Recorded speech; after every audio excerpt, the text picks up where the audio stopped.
Perkenalkan, nama saya Ibraniul Sirait, saya dari kelas 10 PMS 1 SMA Negeri 3 Tartung. Kali ini saya akan menjelaskan tentang badan usaha dalam perekonomian Indonesia. A. Pengertian dan peran BUMN dan BUMD dalam perekonomian. Yang pertama, pengertian. Berdasarkan Undang-Undang Republik Indonesia Nomor 19 Tahun 2003 tentang BUMN, badan usaha milik negara adalah badan usaha yang seluruhnya atau sebagian besar modalnya dimiliki oleh negara melalui persyaratan secara berlangsung yang berasal dari kekayaan negara yang dipisahkan. Yang kedua, peran BUMN dalam perekonomian. BUMN merupakan pelaku utama dalam perekonomian nasional. Oleh karena itu, BUMN mempunyai peran penting dalam penyelenggaraan perekonomian nasional guna mewujudkan kesejahteraan masyarakat. Peran BUMN dalam sistem perekonomian nasional tersebut adalah sebagai penghasil barang dan atau jasa demi pemenuhan hajat hidup orang banyak. BUMN lainnya adalah sebagai pelopor dalam sektor-sektor usaha yang belum diminati swasta. Pelaksanaan pelayan publik, pembuka lapangan kerja, penghasil devisa negara, membantu pengembangan usaha kecil dan koperasi, serta mendorong aktivitas masyarakat di berbagai lapangan usaha. Peran BUMD dalam perekonomian. Berdasarkan ketentuan-ketentuan yang mengatur mengenai perusahaan daerah, dapat disimpulkan mengenai peran didirikannya perusahaan daerah oleh pemerintah daerah adalah sebagai berikut. A. Berperan melaksanakan pembangunan daerah ataupun pembangunan nasional. B. Berperan sebagai salah satu sumber pendapatan asli daerah dan ikut berpartisipasi dalam pembangunan perekonomian daerah. C. Memberikan kesempatan berusaha bagi masyarakat. B. Bentuk dan jenis kegiatan usaha BUMN dan BUMD. Yang pertama, badan usaha milik negara atau BUMN. Badan usaha milik negara terdiri dari dua bentuk, yaitu badan usaha perseroan atau persero dan badan usaha umum atau perum. A. Badan usaha perseroan atau persero. Badan usaha perseroan atau persero adalah BUMN yang berbentuk perseroan terbatas yang modalnya dibagi dalam saham yang seluruh atau paling sedikit 51%. Sahamnya dimiliki oleh negara Republik Indonesia yang tujuannya utamanya mengejar keuntungan. Maksud dan tujuan pendirian persero adalah menyediakan barang dan atau jasa yang bermutu tinggi dan berdaya saing kuat serta mengejar keuntungan guna meningkatkan nilai badan usaha. Contoh, persero antara lain PT Pertamina, PT Kimia Farma, Tbk, PT Kereta Api Indonesia, PT Bank BNI Tbk, PT Jam Sostek, dan PT Garuda Indonesia. B. Perusahaan umum atau perum. Badan usaha umum atau perum adalah BUMN yang seluruh modalnya dimiliki oleh negara dan tidak terbagi atas saham. Maksud dan tujuan perum adalah menyelenggarakan usaha yang bertujuan untuk kemanfaatan umum berupa penyediaan barang dan atau jasa yang berkualitas dengan harga yang terjangkau oleh masyarakat berdasarkan prinsip pengelolaan badan usaha yang sehat. Contoh dari perum adalah Perum Damri, Perum Bulog, Perum Pegadaian, dan Perum Percetakan Uang Republik Indonesia atau Peruri. 2. Badan usaha milik daerah atau BUMD. BUMD biasanya dibedakan atas usaha industri, perdagangan, dan jasa. Kebaikan dan kelemahan BUMN dan BUMD. 1. Badan usaha milik negara atau BUMN. A. Kebaikan dari BUMN adalah sebagai berikut. Yang pertama, berusaha pada sektor-sektor yang menguasai hajat hidup orang banyak. Yang kedua, menyediakan barang dan jasa publik untuk kesejahteraan masyarakat. Yang ketiga, membantu keberadaan usaha lainnya supaya dapat berusaha lebih baik. B. Kelemahan dari BUMN adalah sebagai berikut. Yang pertama, karena sebagian BUMN bertujuan memberi layanan pada masyarakat, seolah-olah BUMN tidak perlu efisien dalam pengelolaan. Yang kedua, maju mundurnya BUMN tergantung dari niat baik para penentu kebijakan pada BUMN. Yang ketiga, lambat dalam mengambil keputusan karena pemilik atau pemegang saham atau pemodal adalah pemerintah, sehingga untuk memutuskan sesuatu harus melalui birokrasi yang panjang. 2. Badan usaha milik daerah atau BUMD. Kebaikan dari BUMD adalah sebagai berikut. Yang pertama, berusaha menyediakan barang-barang untuk kebutuhan pemerintah daerah. Yang kedua, sumber pendapatan asli daerah. Yang ketiga, menyediakan lapangan kerja. Yang keempat, memberikan keamanan kerja bagi pegawainya.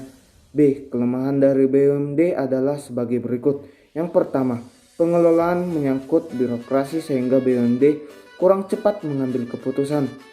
Yang kedua, sering kekurangan modal.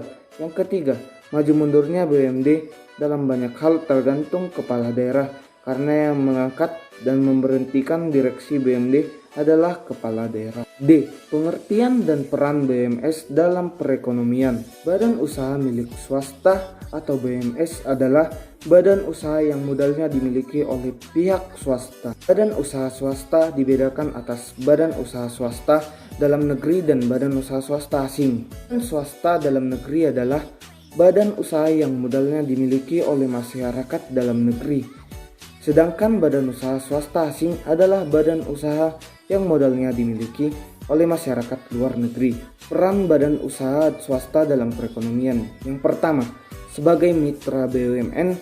Yang kedua, sebagai penambah produksi nasional. Yang ketiga, sebagai pembuka kesempatan kerja.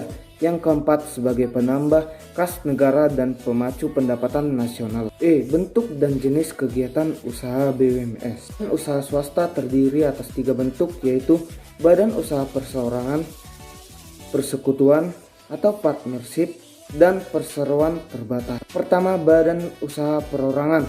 Badan usaha perorangan dimiliki oleh 1 orang. Oleh karena itu, pengelola badan usaha ini mudah dan biaya yang dikeluarkan pun murah. B. Badan usaha persekutuan atau partnership. Badan usaha persekutuan dimiliki oleh beberapa orang. Oleh karena itu, badan usaha ini memiliki kemampuan yang lebih baik untuk memperoleh modal yang besar daripada usaha perorangan. 3. Perseroan terbatas atau PT.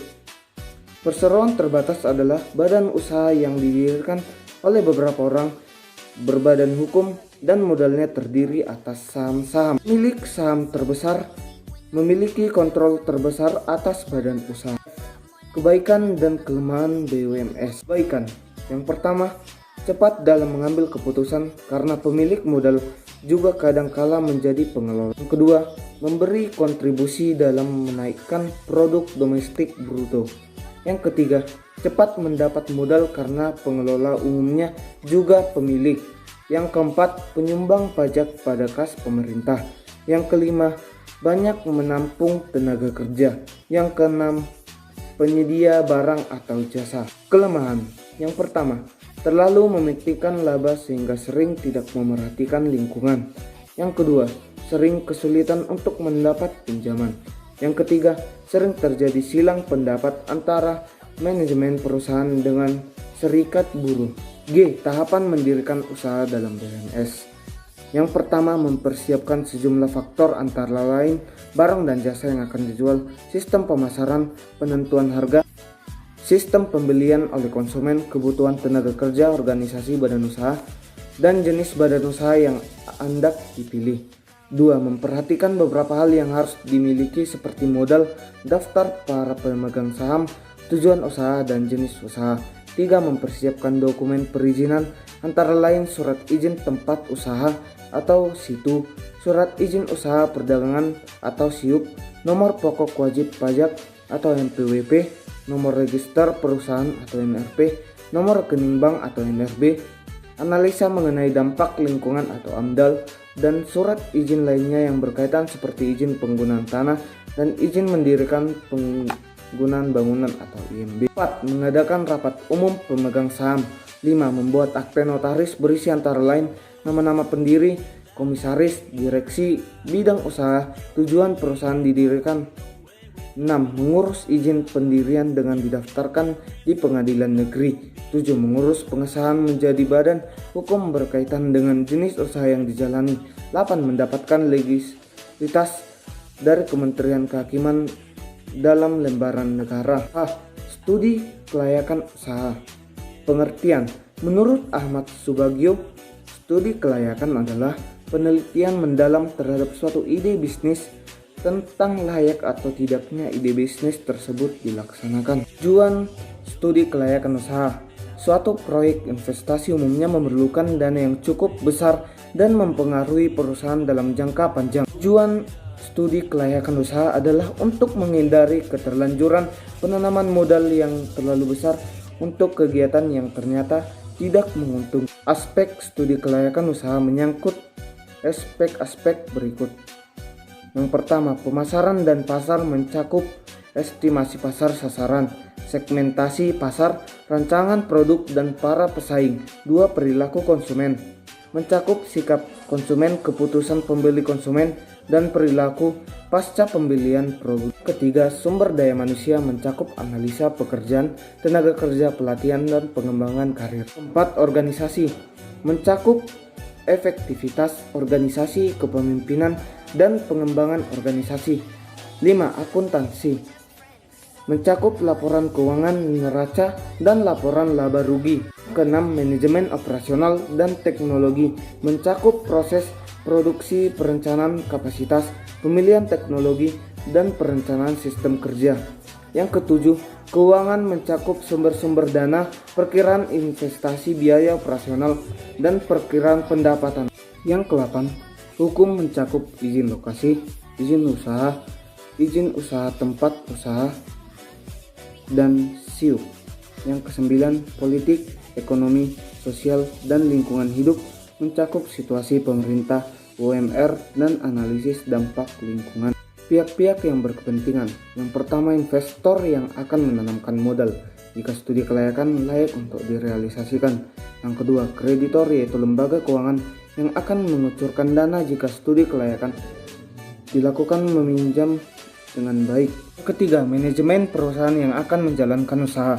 Yang keempat, pemerintah yang diyakinkan apakah usaha yang dijalankan akan merusak lingkungan dan bermanfaat bagi masyarakat lain. Yang kelima, masyarakat luas yang melihat apakah memberikan manfaat seperti lapangan kerja, memunculkan prasarana dan sarana maupun infrastruktur. Tahap studi kelayakan usaha. Yang pertama, penemuan ide yang dapat menghasilkan produk yang menguntungkan. Yang kedua, penelitian yang mendalam dengan metode ilmiah. Yang ketiga, evaluasi usaha proyek yang akan dibangun dan bisnis yang sudah berjalan. Yang keempat, pengurutan usulan yang layak mencakup jenis pekerjaan, waktu yang dibutuhkan, jumlah dan kualifikasi tenaga pelaksana, dan ketersediaan dana. Yang kelima, rencana pelaksanaan proyek bisnis. Yang keenam, pelaksanaan proyek bisnis. Semua tenaga pelaksana harus bekerja sama sebaik-baiknya sesuai rencana yang telah ditetapkan. Demikian yang bisa saya sampaikan. Terima kasih.